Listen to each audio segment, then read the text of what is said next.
নিজের ঘর, নিজের দুর্গ আর নিজেরই পাড়া, কিন্তু সেই চেনা মাটি কি এবার সরে যাচ্ছে মমতা ব্যানার্জির পায়ের তলা থেকে?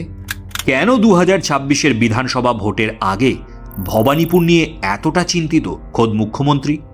যে ভবানীপুর তাকে দুবার রেকর্ড মার্জিনে জিতিয়ে নবান্নে পাঠিয়েছে, সেই আসনই কি এবার তার রাজনৈতিক জীবনের সবচেয়ে বড় ট্র্যাজেডি হতে চলেছে? আজ আমরা তত্ত্ব আর পরিসংখ্যান দিয়ে বিশ্লেষণ করব কেন 2026-এ ভবানীপুর আসনে মমতা ব্যানার্জির পরাজয় প্রায় নিশ্চিত।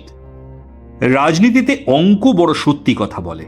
চলুন মমতা ব্যানার্জির তথাকথিত অজেয় দুর্গ ভবানীপুরের গত 15 বছরের অঙ্কের ব্যবচ্ছেদ করি। কেন ভবানীপুরের মাটিকে আজ মমতা ব্যানার্জির জন্য তপ্ত আগ্নেয়গিরি মনে করা হচ্ছে? 2011 সাল, 34 বছরের বাম শাসনের অবসান ঘটিয়ে মমতা ব্যানার্জি যখন উপনির্বাচনে ভবানীপুর থেকে দাঁড়ালেন, তখন ছিল ঝোড়ো হাওয়া। তিনি সিপিএমের নন্দিনী মুখার্জিকে হারিয়েছিলেন প্রায় 54,000 ভোটের বিশাল ব্যবধানে। সেই সময় ভবানীপুর ছিল তৃণমূলের এক শক্ত ঘাঁটি। কিন্তু 5 বছর পেরোতেই মোহভঙ্গ শুরু হয়। 2016-র বিধানসভা নির্বাচনে মমতা জিতলেন ঠিকই, কিন্তু তার জয়ের ব্যবধান নেমে এলো মাত্র 25,301 ভোটে। অর্থাৎ মাত্র 5 বছরেই তার মার্জিন কমে গেল অর্ধেকেরও বেশি। কেন? কারণ তখন প্রথম দেখা গিয়েছিল যে ভবানীপুরের অবাঙালি হিন্দু এবং উচ্চবিত্ত ভোটাররা ঘাসফুল শিবির থেকে মুখ ফেরাতে শুরু করছেন। এই 25,000 মার্জিনই ছিল মমতার জন্য প্রথম ওয়েক আপ কল। 2021-এর বিধানসভা নির্বাচনের আগে মমতা বুঝেছিলেন ভবানীপুর আর আগের মতো নিরাপদ নয়।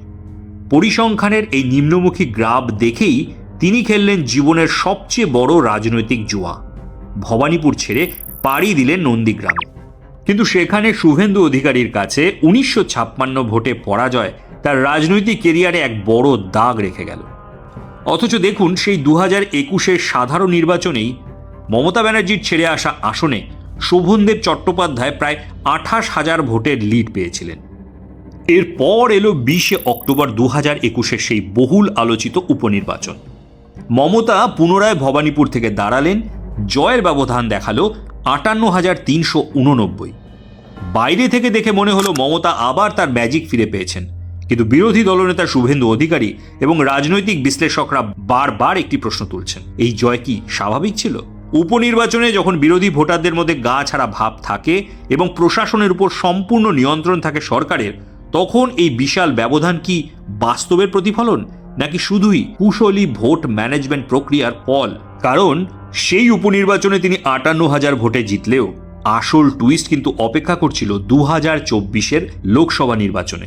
সবচেয়ে বড় চমক দিল 2024-এর লোকসভা নির্বাচন। দক্ষিণ কলকাতা লোকসভা কেন্দ্রে তৃণমূল কংগ্রেস জিতলেও খোদ মুখ্যমন্ত্রীর পাড়া অর্থাৎ ভবানীপুর বিধানসভা এলাকায় তৃণমূলের লিড হু হু করে কমে গেছে। 2024-এর ডেটা বলছে ভবানীপুরের 8টি ওয়ার্ডের মধ্যে 5টি ওয়ার্ডেই লিড নিয়েছে বিজেপি। 63 নম্বর, 70 নম্বর, 71 নম্বর, 72 নম্বর এবং 74 নম্বর ওয়ার্ডে বিজেপি তৃণমূলকে পেছনে ফেলে দিয়েছে। এমনকি তৃণমূলের হেভিওয়েট নেতা ফিরহাদ হাকিম এবং কাজরি বন্দ্যোপাধ্যায়ের ওয়ার্ডেও বিজেপি তৃণমূলকে কড়া টক্কর দিয়েছে। 2011-র 54,000 থেকে 2024-এ 5টি ওয়ার্ডে পরাজয়। এই গ্রাফই কি প্রমাণ করছে যে ভবানীপুরের জনমত এবার পুরোপুরি ঘুরে গেছে?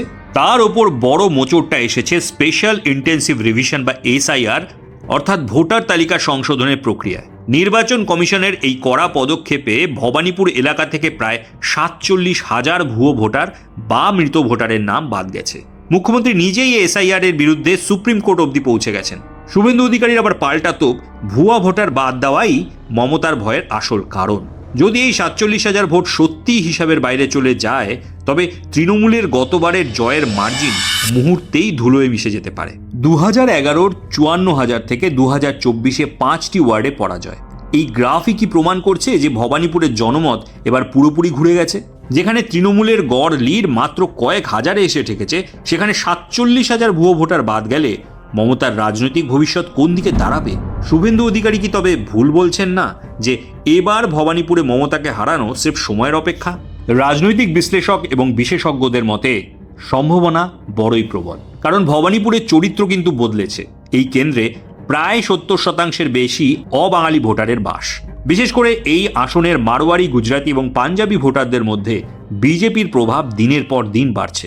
গত লোকসভা ভোটের নিরিখে ভবানীপুরের একাধিক ওয়ার্ডে বিজেপি বড় লিড পেয়েছে। এছাড়া মমতা ও তার পরিবারের একাংশের প্রতি স্থানীয় মানুষের মনে তৈরি হওয়া নেতিবাচক মনোভাবও শাসক দলের জন্য একটি বড় ধাক্কা হতে পারে। শুভেন্দু অধিকারী গত 1 বছর ধরে হুঙ্কার দিয়ে আসছেন মমতাকে তার নিজের বাড়িতেই হারাবো। তিনি ইতিমধ্যেই ভবানীপুরে একটি ওয়ার রুম তৈরি করেছেন এবং 20,000 ভোটের ব্যবধানে মমতা ব্যানার্জিকে হারানোর চ্যালেঞ্জ ছুড়েছেন। আর ভয়টা যে অমূলক নয় তা বোঝা যাচ্ছে তৃণমূল নেত্রীর শেষ 2 মাসের কার্যকলাপে। নিজের বিধানসভা এলাকার বড় ও মাঝারি স্তরের নেতাদের নিয়ে তিনি একের পর এক মিটিং করছেন। এমনকি ওখানকার বুথ স্তরের কর্মী ও নেতাদের মধ্যেও একের পর এক ইনস্ট্রাকশন পৌঁছে যাচ্ছে উপরতলার নেতাদের থেকে। একটি ভোট সমীক্ষা সংস্থার তথ্যও বলছে ভবানীপুর এবার তৃণমূলের জন্য সেফ সিট নয়। 2016 কম মার্জিন দেখে মমতা বন্দ্যোপাধ্যায় নন্দীগ্রামের লড়ার ফাটকা খেলেছিলেন, যা শেষমেশ বুমেরাং হয়ে যায়। 2026-এও কি তিনি আসন পরিবর্তন করবেন, নাকি নিজের শেষ দুর্গ রক্ষা করতে গিয়ে কোনো বড় রাজনৈতিক বিপর্যয়ের মুখোমুখি হবেন? মনে রাখতে হবে 2011 সালে যাদবপুর কেন্দ্র থেকে সিটিং চিফ মিনিস্টার বুদ্ধদেব ভট্টাচার্যের পরাজয় যে শুধু অপ্রত্যাশিত ছিল তাই নয়, সারা পশ্চিমবঙ্গকে নাড়িয়ে দিয়েছিল। সেরকমই কি কোনো পরিস্থিতি হতে চলেছে এবার? পরিস্থিতি যে কঠিন তা মানছেন খোদ ঘাসফুল শিবিরের নিচুতলার কর্মীরাও। ভবানীপুরের ভোট এবার নিছক কোনো নির্বাচন নয়, এটি একটি সম্মানের লড়াই। একদিকে শুভেন্দু অধিকারীর অপ্রতিরোধ্য জেদ, আর অন্যদিকে মমতা ব্যানার্জির অস্তিত্ব রক্ষার লড়াই। শেষ পর্যন্ত কে জিতবে? বাংলার রাজনীতি কি কোনো বড় মোড় নিতে চলেছে 2026-এ? আপনাদের কি মনে হয়, মমতা ব্যানার্জি কি পারবেন ভবানীপুর ধরে রাখতে? কমেন্ট করে জানান আপনাদের মতামত, আর ভিডিওটি ভালো লাগলে লাইক ও শেয়ার করতে ভুলবেন না। দেখা হচ্ছে পরের ভিডিওতে। সুস্থ থাকুন, ভালো থাকুন।